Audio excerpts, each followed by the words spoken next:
Seattle before that, so I worked with Paul Allen in Seattle before I came here, and unfortunately when he passed away, I became getting an interesting opportunity to work here. Fantastic process, and it's great to host this incredible event here. This year particularly, the energy is so good. I think we did interesting mix of sessions last year, so thank you all. So shall we start or?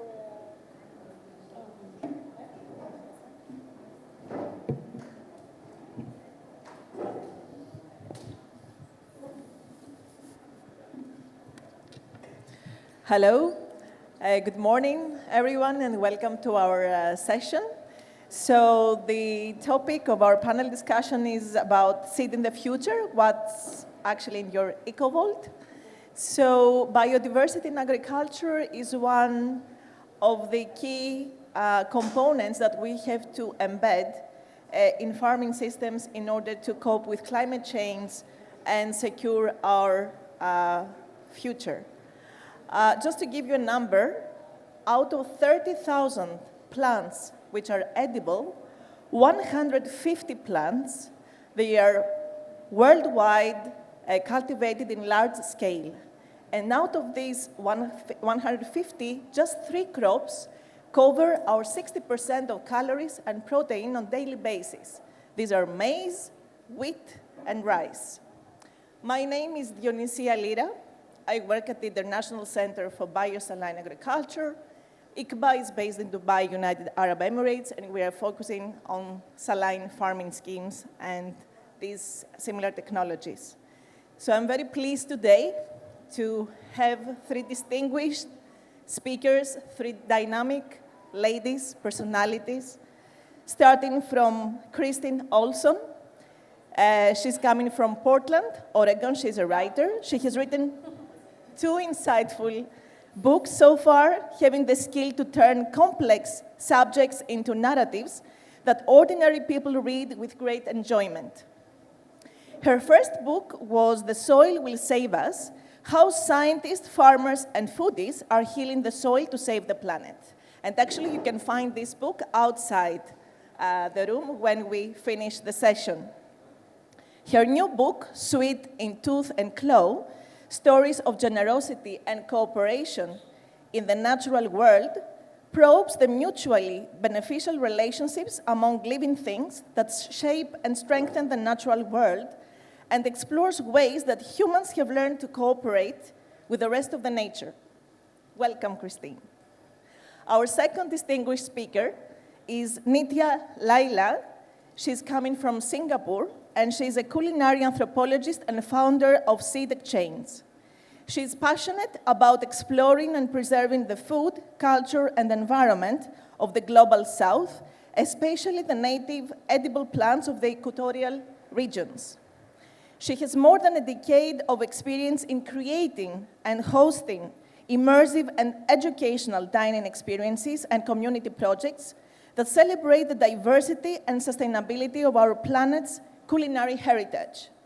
She hosts Edible Wild, a TV program for Channel News Asia that delves into the themes of table to farm and foraging across Asia, showcasing the rich and varied flavors and stories of the local communities and ecosystems.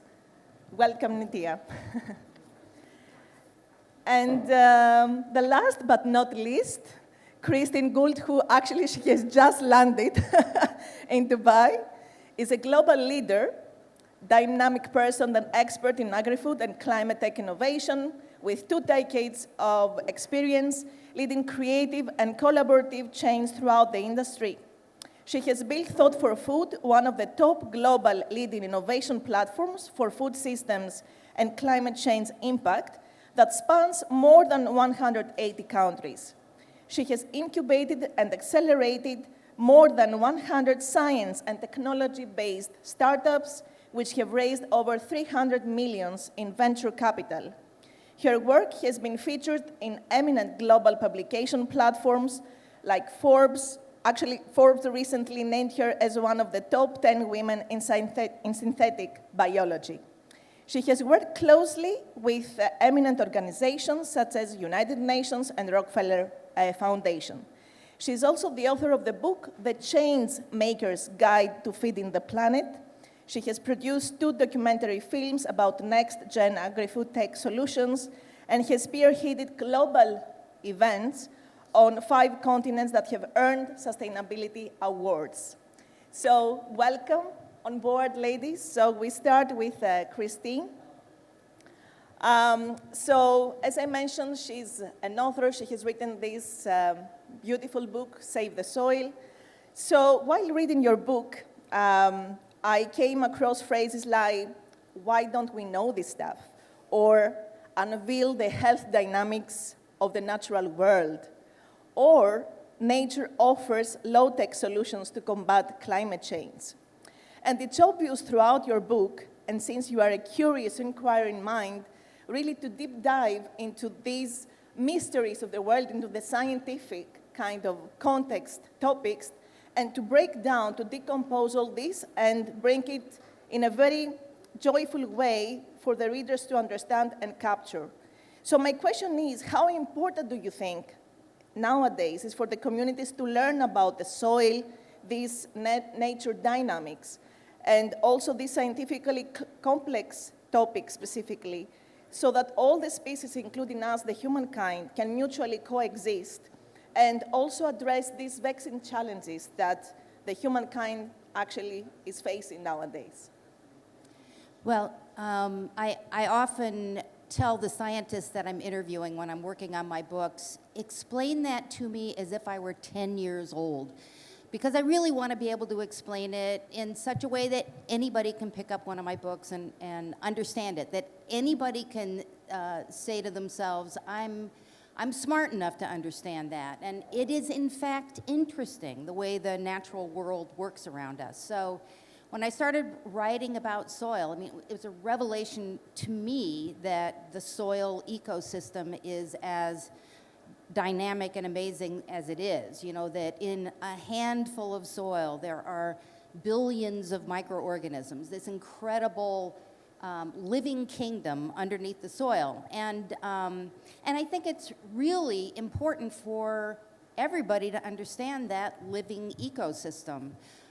Because that living ecosystem is responsible for so many of the things that we depend on. It's responsible for healthy food, and it is responsible for fixing the carbon that plants take out of the atmosphere through photosynthesis. It's that soil ecosystem is responsible for fixing a large chunk of that carbon in the soil. And one of the things that's often overlooked in the whole climate discussion is how much of the greenhouse gases that are in our atmosphere come from unhealthy soil, come from unhealthy farming. So I think it's really important that everybody has an understanding of that. Everyday people have an understanding of that, so that in their gardens, in their parks, on their farms, they can be making decisions that protect that soil, so that they don't, as people so often say, it's so that they don't treat that soil like dirt.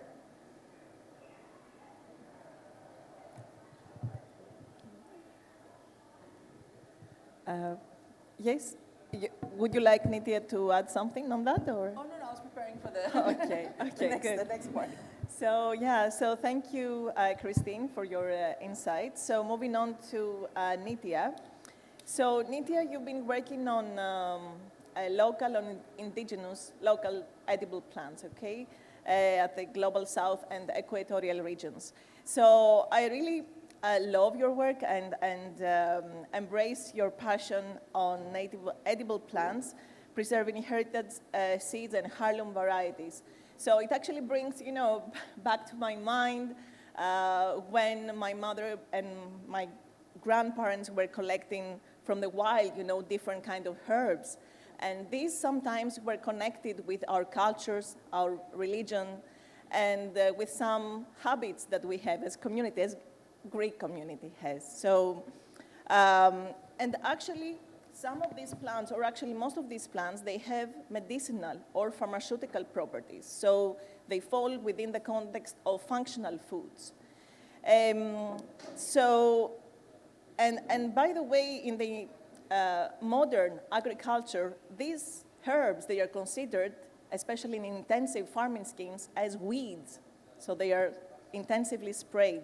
So how important it is from your perspective, and after all this decade of experience that you have, to preserve these culinary traditions, the seeds of these indigenous, of these local plants, and how can we embed them in a modern dining and trendy high-end cuisine, and what approaches are required for the new generations to get more acquainted with these new plants?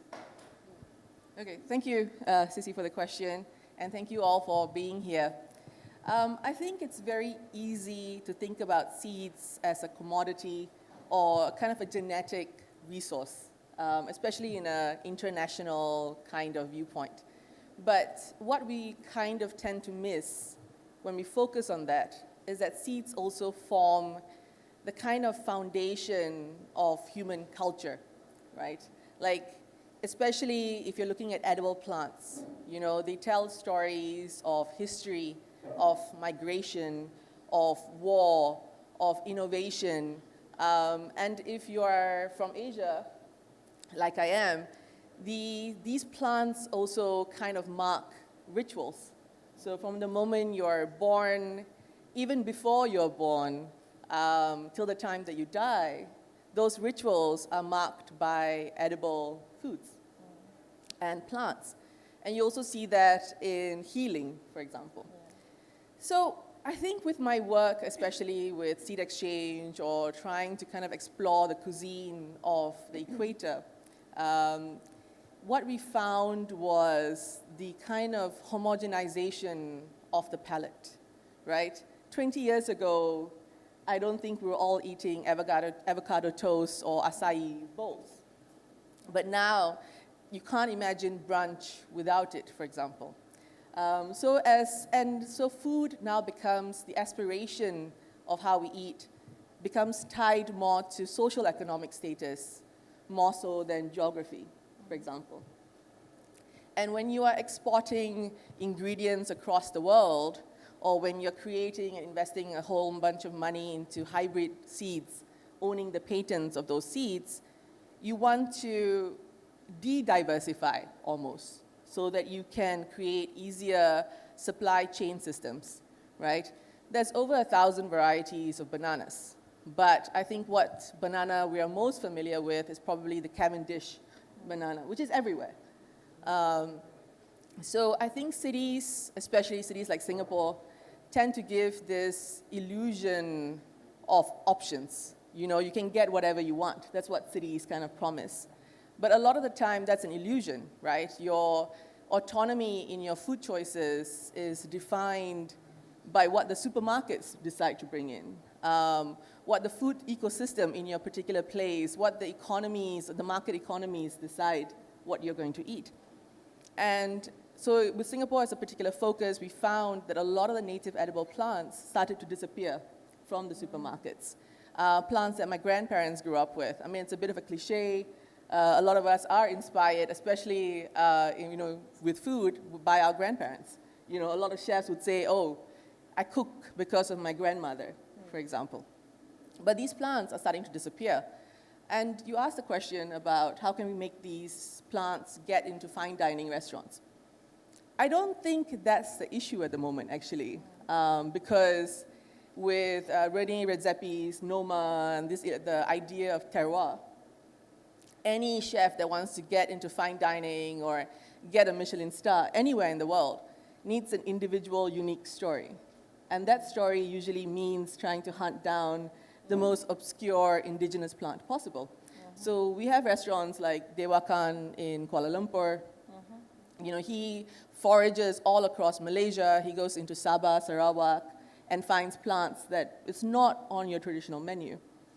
I think the issue more that we face is not everyone can pay $350 for a fine dining meal. And if these native indigenous plants become kind of aspirational as a kind of identity marker in fine dining restaurants, but disappear from the plates of your common man, then that's a huge issue that we're facing. So Seedxchange was really meant to decentralize access to seeds and to create a more kind of diverse, equitable food system and looking across the equator instead of looking north, as most post-colonial countries do, like Singapore. Yeah. Thank you, Nithiya, for this useful information and about Seedxchange's goals and objectives. So, Kristin, coming to you now. One of the highlights of your career was your work on designing and establishing the first international open licensing platform to patent vegetable traits, which eventually accelerated the access to these traits covered by patent claims by the member companies. In addition, you support decentralized seed initiatives that increase the availability and accessibility of quality seed to the farmers. So my question is, how fast can these systems adapt to new trends for crops? I mean, from food security perspective, for example, we are talking about underutilized crops, millets or pulses or legumes, whatever, that provide suitable genetic material and accelerate their breeding. Thank you. Actually, I think what's really interesting in hearing from the previous speakers is that there's a lot of alignment.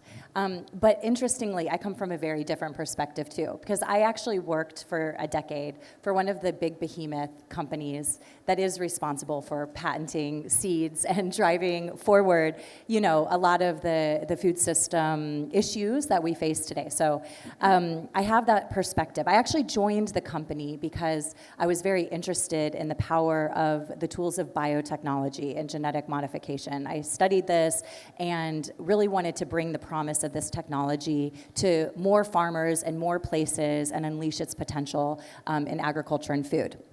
And so that is a little bit of a different perspective, I'm sure.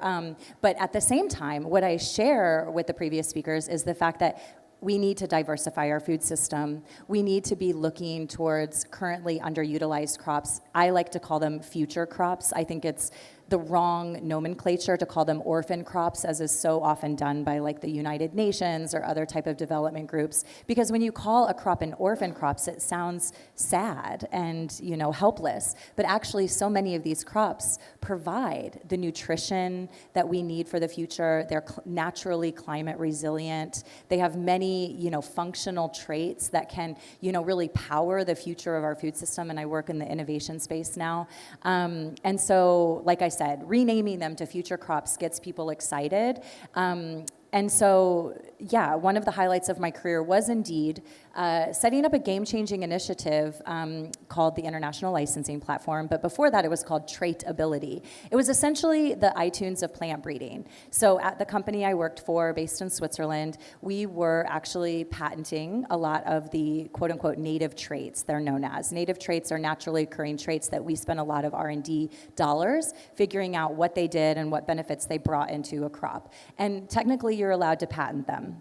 Once you patent that trait in a plant, it encumbers any other breeder from being able to use that plant in their breeding program without having to get a license from, you know, a large company that owns the patent. And so we were seeing that there was this challenge in the sector. Basically, small breeding companies, you know, don't have legal resources or finances to engage in long, you know, licensing negotiations with ourselves. And at the same time, the public, there was a backlash happening, even supported by the plant breeding industry, who wanted access, by the way, to these patented traits, but they were basically saying we need to dismantle the patent system because this is, you know, preventing us from, you know, being able to move forward. And the public was saying, why are you even patenting native traits in the first place?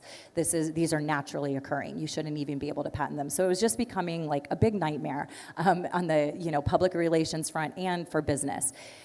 So I grew up in the era of Napster and LimeWire. Does anyone remember those platforms? You know, so file sharing. I knew that there were new types of business models that could be created through actually improving access to IP and sharing them.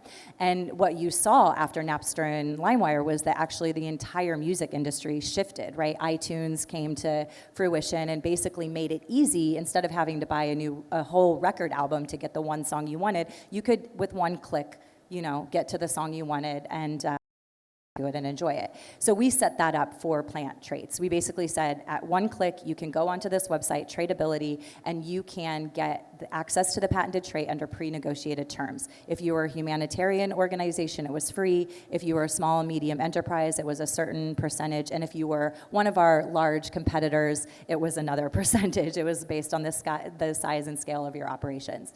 And actually, what happened was totally unexpected. We built so much trust and goodwill in the industry because people said, wow, you're actually improving access, but not making access free. Like freeware doesn't work. It doesn't work in software. It doesn't work in any type of innovation sphere. So we were able to protect the integrity of the patent system while improving access to traits. And we ended up actually creating massive revenue streams, like more license deals were happening.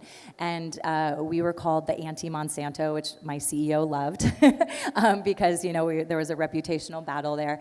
And it was really showing a new paradigm for, you know, what kind of IP, how it could be used for the benefits of the industry at large. So going really quickly to the point about how to apply that model into diversification, because indeed, like this was in the vegetables industry.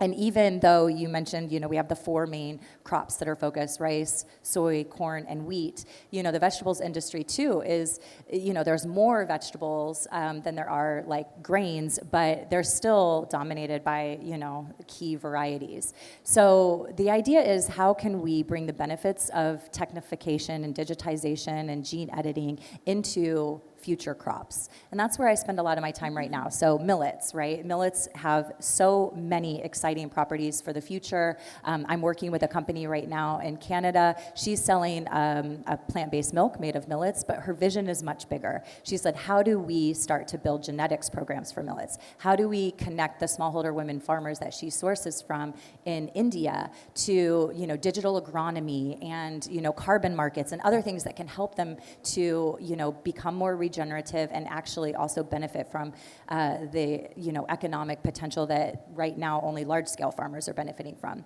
How do we build supply chains that are robust and allow millet to come in? And I was talking to a commodity trader, and he said, we can't do that. We can't do that, right? All of our supply chains for plant-based are built for yellow pea and soy. So we need to think differently. And so that's a big focus of my work right now is like, we can't just, you know, sit here in silos and say we're gonna sell millet milk and that's gonna change the food system. We need to take her vision and start to bring all of the players who hold scale and power to come together to build these new types of systems that allow us to unleash the potential of future crops. And that, I think, is going to be through a combination of technology and, you know, also connecting ancient and indigenous wisdom through, you know, into all of the potential that entrepreneurs are excited by. And one last point is just like the plant-based future. You know, if we can really make a lot of the, you know, people who are excited about plant-based foods start to look towards a richer and more diverse variety of input crops, there's going to be, you know, much more nutrition that can be delivered and much more climate resiliency, which we need more than ever. Hope that's clear. Yeah, yes, very clear, Kristin. And I think we all agree here that definitely the mindset on how we apply agriculture and all these different parallel technologies is very important, and to be more inclusive and fair in all the exchange approaches. So now we move to the second round of questions for the panelists, and then we will open the floor for questions from the audience. So there is this highly frequently addressed question. I mean, how are we going to feed 9 billion people by 2050? Okay, so there are different approaches, different kind of opinions and reflections on that.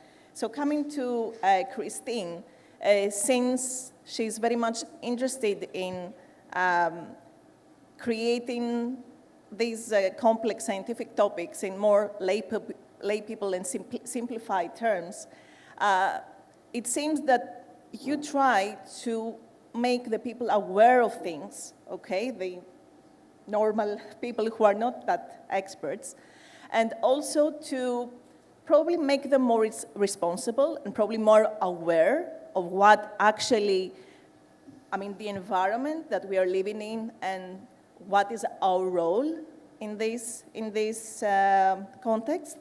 So in terms of the food security, so does the future food security lies more on reshaping and revisiting our values towards nature rather than mechanistically trying to find ways to overcome the challenges? And do we have to develop this more responsible and accountable attitude on individual level so that we stop taking nature and its operations for granted? Okay. Well, I have a couple of answers to that. I mean, one thing about that question about how are we going to feed 9 billion people, part of that is it's not an agricultural question. I mean, part of that is a question of equity in food distribution. I mean, right now, with the population that we have now, we're not feeding everybody. There are people in Portland, Oregon, where I live, that are food insecure. So really the big part, there are people who would argue that right now we make enough food to feed 9 billion people, and we have enough agricultural land in production to feed 9 billion people, but it is not distributed correctly. So much of it is wasted, so much of it rots in warehouses, and so many of the world's people can't afford to buy it, even if it got to them. So that's a completely different set of problems. But I think that, with the kind of agriculture that I write about, which is called regenerative agriculture or agroecology. I mean, it has a lot of different names, but it's agriculture that works with nature instead of fighting nature. Farmers are incredibly creative, and the best farmers, the best thoughtful farmers are like scientists. They're making observations, they're making tests, they're changing things, they're figuring out great ways to do things, and they're also figuring out ways to break free of the agrochemical companies that have caused so much ruination.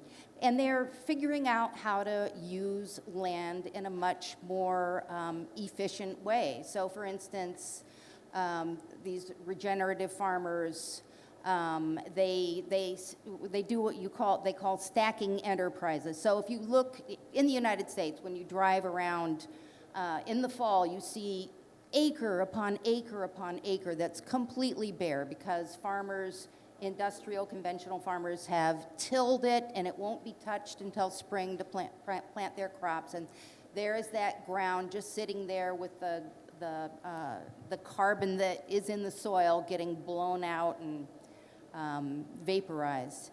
But what these regenerative farmers are doing is figuring out a way to keep plants growing in the soil all year round, keep the soil covered, to protect and feed those soil microorganisms that are there, that in turn bring the growing plants nutrients. So then they will have their animals circling over the land after the crops are finished. And I don't embrace the idea of land without animals. I mean, if you look at nature, nature has animals. Nature has plants, nature has animals, nature has fungi, nature has insects, nature has billions of microbes. And those things work together in mutually beneficial ways. So these farmers are figuring out ways of raising a lot of food on the same kind of land. And in the United States, we have 94 million acres that are devoted to corn. 94 million acres. It's a tremendous amount of land. And most of that doesn't even go to food. Most of that goes to making ethanol, which is a questionable at best energy source, and to making feed for confined animals. So we have an awful lot of land that can be healed through better agriculture, that can be healed through thoughtful farmers, and we have to remake. I'm not a big fan of cutting edge technology saving us. I think we need cutting edge science to figure out how nature works, how nature functions, so that we can hack our own behavior and then allow nature to flourish. Like one of the scientists that I wrote about in my most recent book was studying how, the common practice in agriculture is to plant a monocrop that just goes on for acre after acre, and then there are these big bare rows between that monocrop. Well, this scientist was studying what happens in those big bare rows. You know, and they're bare because there's always been this concept that there's competition and that the crop that they want to grow can't bear any competition for water and for sunlight and all that. Well, what they're finding is that really the crops benefit from having other plants, those weeds, those native plants, growing in the middle. Those other plants in the middle shade the soil so that there's less evaporation. They provide habitat for beneficial insects. They provide habitat for soil microbes. So that is beneficial. So that's cutting edge science to inform us how we can fit into nature, not how nature can fit to our needs. Yeah, excellent quote in the end. That's true. So by the way, corn is one of the most water-consuming crops, freshwater-based one, of course, and it really exhausts the soil. At least this is what, is. So monoculture definitely of corn is not a desirable thing to have for the future, especially having these uses in mind for biofuel, for ethanol, for other type rather than food. So Nithiya, coming to you, so how you foresee a secure food global south, and how important Seedxchange initiatives, eco-vaults, are to strengthen food security agendas, especially for areas like Singapore, which most of the food is imported, like here in Dubai, similarly. Yeah, so I think Singapore and Dubai have a lot of things in common, actually. We are both young nations. We import about 90% of our crops. And I think we also have a huge issue with water. So desalination has been a big thing for us as well. So I think there's about 1,700 seed banks across the world. And they tend to be preparing for doomsday scenarios. I think they're very much preparing for the end, right, the apocalypse. Whereas with Seedxchange, what we are really trying to do is prevent the apocalypse. Hopefully if everyone kind of grows a little something, a heirloom variety. We do open pollinated third generation seeds predominantly, and it's community led. And we also want to connect with, so we've been connecting with farmers in Bali, farmers in Tanzania, farmers in Jamaica, for example. And Kristin said something really interesting about the idea of future crops. And Dubai and Singapore are very interested in the future of farming, food tech, agri-tech, a lot of funding going to those things. But when you look at future crops, which is a multi-billion-dollar market by 2030, a lot of the ingredients, your millet, your sorghum, your baobab, your Brazilian grape, your moringa, turmeric, all of these things come from the tropics, right? And green jackfruit is a big thing at the moment, the pulled pork alternative, right? Vegetarian alternative. And these were things I grew up with. And they have little to no value. They're seen as traditional foods. They're seen as something that, your grandparents ate because they had no choice. And a sign of prosperity is to not eat those things. You aspire to eat more Western, for example. Those are the signs of success. And to see these very ingredients kind of come back as high-value crops because of food tech. Right? The Malay grandmother in the wet market would be selling green jackfruit for $2 for 500 grams. But Karana, which is a food tech specializing in green jackfruit in Asia, sells it at $15 for 250 grams. So it's also this ingredient suddenly becoming more valuable because of an external lens, and then it becoming inaccessible for the local population of these regions of Africa, Asia, South America, to incorporate them. We saw that happening to avocados and quinoa, right? There's now an avocado cartel in Mexico, for example. So this is not to say that these ingredients shouldn't be embraced. It's the perspective, the consumer mindset towards these ingredients. If you ask someone in Tanzania to eat cassava and sorghum, sure, right? But they don't see that as a sign of being part of the global conversation around food. It's not cool. It's not sexy. And native edible plants are not that at the moment. But places like Singapore and Dubai, which are some of the biggest, we import so much. And we're a high-value market for countries to export their produce.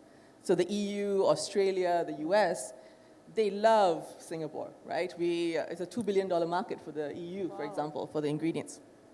But it's kind of like, how do we decolonize our plates? And I think that's also very important. I'm not saying everyone should not eat these things because we are global citizens, right? But it's about balance. So I think feeding the world in 2050, it's going to be a balance between food tech, agri-tech, but hopefully supported by regenerative farming, about indigenous farming methods and ingredients, and a kind of a more equitable system where the people who grow these future food crops have ownership as they become cool. These ingredients become cool. You know, that they also profit from it. And it's not an external kind of company that profits from it. That's what I hope for. Okay, lovely, lovely information, a really nice discussion. So look what is happening in the panel. We have one Kristin here that she's not that much favorable of the cutting-edge technologies, and we have the other Kristin. The polarities. Yes, who she's really in favor of this type of technologies, okay? And this is why we have Nithiya in the middle to keep the balance. Neutral Singapore. So, I live in Switzerland, though, so we're also neutral, yeah. so my question for Kristin now is exactly, can we have for the future this marriage between the past, the traditional, what nature deploys, how nature operates, plus, and to marry that with these innovative technologies, you know, whatever the new digital era is bringing on the table for us, the scientists, to explore, and also how the generations, the millennials and the Generation Z, can really contribute in the food security segment. So I mentioned Napster and LimeWire and the music industry being the inspiration for Tradability, which then became the international licensing platform. It's because I love music, and I'm actually a hobbyist DJ, and one of my favorite things to do is to remix and to experiment with, you know, bringing different genres together to create something new, a new possibility. And I think it's a great analogy for what I think we have the chance to do in food, and actually what I see in action every day with the millennial and Gen Z entrepreneurs we work with. It's like, what happens when tradition meets technology? And how do we do better than the extractive models of the past? So, for example, a company that we worked with, you may have heard of it, it's called the Live Green Co., but their founder, Priyanka, you know, grew up studying Ayurvedic medicine and, you know, plant and herb, ancient wisdom.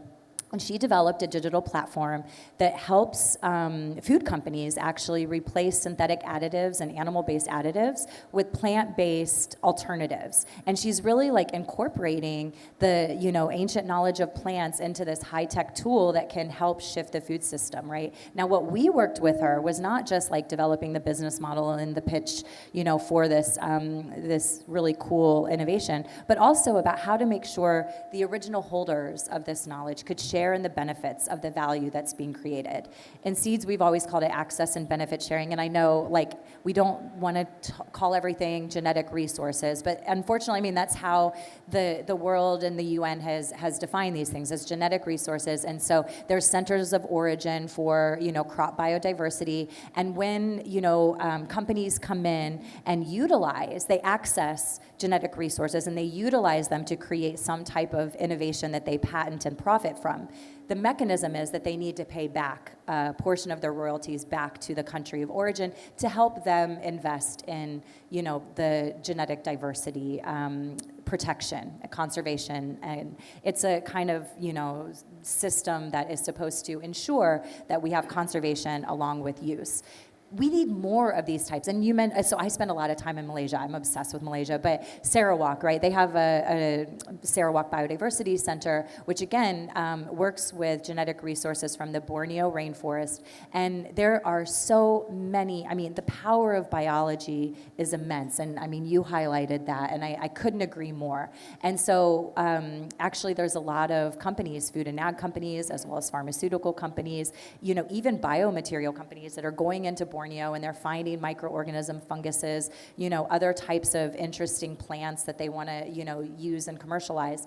And so the Malaysian government has literally set up a system that says if you do this, you have to pay back, and you have to make sure that the indigenous peoples, share in the value that you are creating. And again, that is a blueprint that we're now helping to take to other places like the Amazon, et cetera, just again, to move away from extractive models. So to your question, yes, I think we can marry tradition with technology, and I think we can do it in a way that is going to build business models that are, including the people who can share in the benefits instead of just letting big companies and, the people who typically hold power to, continue to gain power.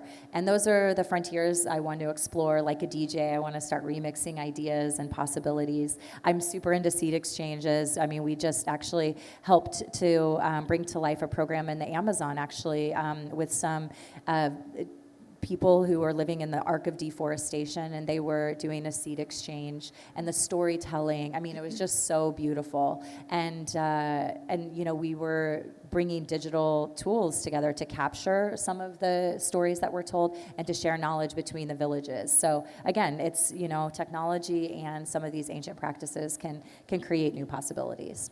Amazing, and I'm really happy that at least we will finish the panel today and being all aligned and happy. Okay, amazing. So now if you have questions, please feel free to ask. Yes? Let me put my glasses because... Okay. Yes? Yeah, please. Interesting thing about this topic of food in this context of COP28 coming up is that we have food is energy, right? And also our fossil fuels are energy. And in both cases, we've had past people who have colonized the future by sort of mapping out, oh God, we need this much energy. Let's build up these systems with this infrastructure to do it. And then we lock ourselves in. And what I'm hearing in each of your conversations are attempts to sort of crack that lock-in. And so I'm wondering how you are doing the futuring part differently. So like not politics. Very interesting questions. Who would like to go first? Okay, I can start quickly. And I think a big part of that is ethnographic research, right? I think a lot of the time when policy is made, it's made from a macro lens. And I think for me, for example, when we extrapolate where the future is going, is to look at grassroots, to engage with community, and kind of ethnographic research is a key element of policy making for me. Like the people element the stories have to be taken into account. I'm not really sure how to answer that at all.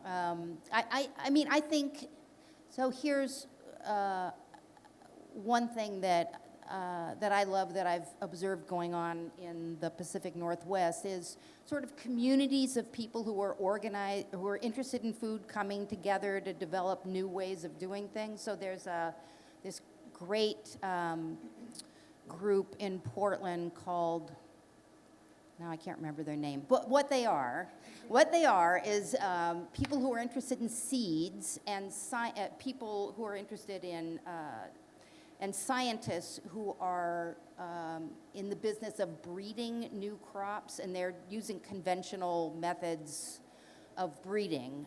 They use advanced tools to look and see what's happening in the plants, but they're using conventional tools of breeding. And then those people are working with farmers who are figuring out how to grow those plants in the best possible ways. And then those two groups are then working with chefs and cooks about what plants are easiest for them to work with, what they can how they can make dishes, and then they're taking that combination of people to consumers and having consumers taste all these things and try these seeds. So I love the idea of these new collaborations among people with an interest in things to set the stage for something a little different. I just wanted to say something. I mean, since we're at a futures conference, I'm going to go a little wild here and just say, like, an area that I've been fascinated by, we actually did an innovation challenge in this space to discover what was existing already in the world of entrepreneurship. But it's about Web3 applications in food and agriculture, and how, like, decentralized models, can create new ownership and governance paradigms in, for example, farmer cooperatives, or how innovation is funded. And so right now, like, a lot of the colonial, side of food has to do with power structures and, like, our incumbent organizations. They have the money to carry out research and development. They have the scale, to reach farmers and all the channels, et cetera. And so, like, now can we have more collective action, empowered by digital tools to, develop new types of experiments and fund new types of models. And it was really interesting to see that there are, like, people doing this. For example, setting up crowdfunding for currently underfunded research around future crops, etc. So I don't know if that answers exactly your question, but I think, like, there's, this decentralization is an emerging trend in general, and it's really hot right now in the food and agriculture space. Okay, thank you, Kristin. One last question. Yes, please. Hi. Thank you. This is fascinating. This is an area that I don't know much about at all, so it's really interesting to see such a spectrum of views. And I ask this understanding nuance of, in being a technologist, being someone that's advocated for social impact and then working in big tech. I know that there's a lot of complications, and so when I hear this, it's heartbreaking to hear the Singapore story of there are local people that no longer have access to their natural foods. This is memory, this is culture, because of patenting nature. And so I wonder, I just don't hear any pros for why patenting nature, how that's benefiting the world and not just the wealthy. Who would like, I would like to take a couple of questions more. Who would like to answer that? Do you want to take it now or take it? No. Who would like? So indeed, I mean, that's we could have a whole panel around the role of patents and intellectual property in our food system. And there's patents, there's things called plant variety protections, and actually, like, all types of farmers rely on some type of protection if they are going to develop and commercialize a variety that they, want to sell and proliferate, right? And so what's happened is, in agriculture, we've been focusing on how to increase yields. And so, like, I can speak for the patents that we are making available in the vegetables industry. There's a lot of diseases, viruses that were affecting things like broccoli or cabbages. And so we were able to use machine learning technology and kind of advanced techniques to understand natural defense mechanisms in the plant that would combat said virus.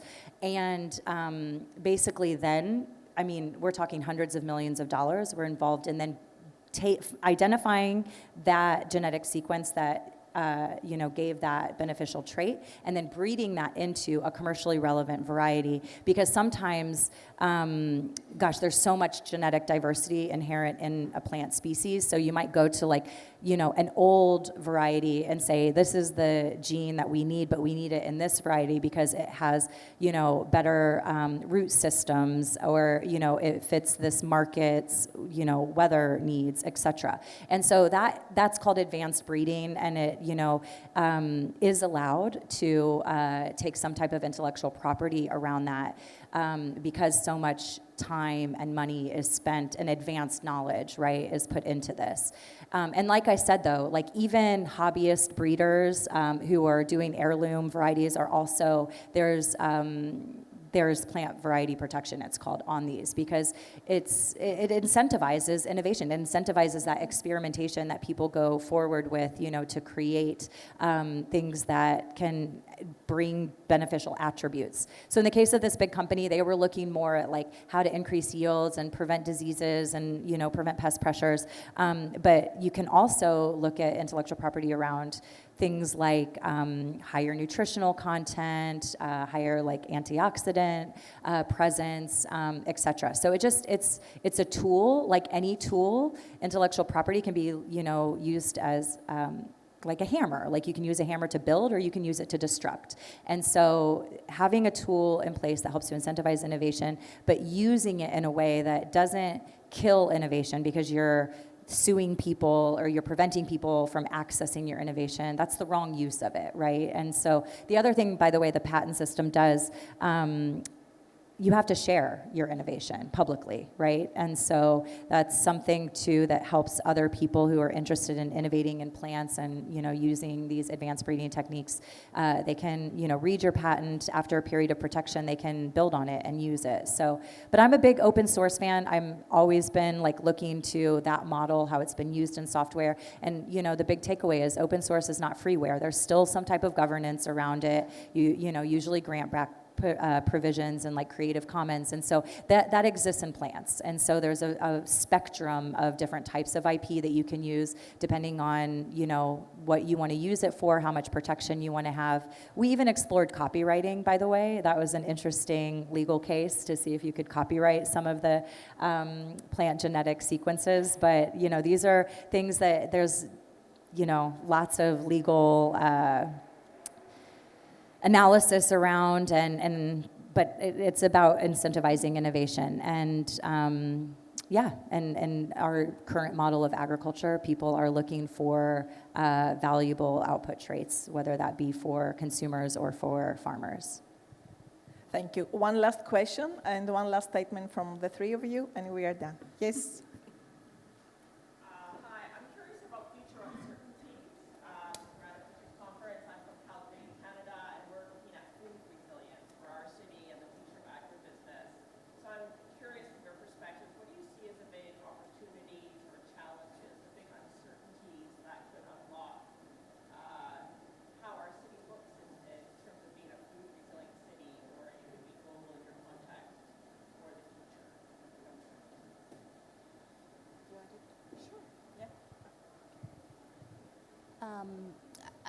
I think that, looking into the future, looking at right now, that the more that we can localize food production, the better. I mean, given the climate exigencies and political turmoil and all that, I think Lockdowns, probably. lockdowns. So I think that we have to become really creative in how we encourage local production. That means supporting local farmers. That means creating urban farms. That means opening up spaces in cities that haven't been used for agriculture to do it. I think the more that we can pull in our food system, and I think that that'll mean that that certain things that we're used to importing from around the world, there won't be as many things that we're importing. That people will focus more on their local eating and the local plants and the local terroir. I just want to add on to that really quickly. So with Singapore, what we're seeing as a model is decentralized farming. So you're seeing kind of container fish farms in each neighborhood, for example, and eventually also seaweed farming.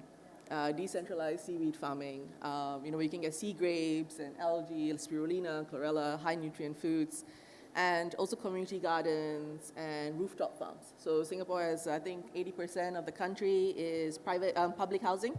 So we have high-rise public housing, and they all come with these like massive car parks. So the rooftops are being converted to urban farming. But the risk that also happens is the varieties that are chosen to be grown in these high-tech systems. So there will be a generation in Singapore that grows up thinking kale and lettuce in hydroponic farms is our national cuisine, right? Yes, or tilapia, or being grown in these container farms. So I think that there's also that shift that's happening. So the future is going to be, and with soil-based farming kind of increasingly becoming rare in mega cities, right? And once you lose the soil, you lose it forever. I mean, like when you convert it to a building. So in Singapore, if you dig 10 cm in the soil, you get concrete. or building material, for example. So it takes like 20 years to build it up to do permaculture farming. And then when they take it back and build a building on top of it, it takes another 20 years to build back the healthy organic soil. So I think there is that. But as the other Kristin mentioned, I think digitization really helps. So kind of a global open source platform where we can kind of list native edible plants, you know, list them, list their properties, list how they're grown, create access to information, which I think really lacks. Like a lot of soil farms struggle to show the value of their farms, you know. So I think data tracking, when you convert from a traditional monocropping farm to a polyculture regenerative farm, to show the data, I think that will add value as well, hopefully. Thank you. Yeah. The last comment from... Yeah, I have this one. Yeah. I'll just say, you know, resiliency is about diversification. And so it's really looking to all, I mean, that's the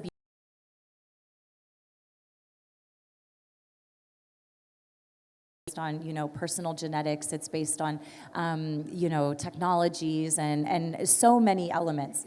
And so if we lean into that complexity, and it's funny, I think you mentioned earlier about like the spectrum of viewpoints here and exploring the nuance. In my organization, we actually call it multispectral thinking. There's there's a camera that is often used in precision agriculture, and it's called a multispectral or hyperspectral camera, and it allows you to look at a field. And normally when you look at a field, your eyes see the red, yellow, green, you know, spectrum.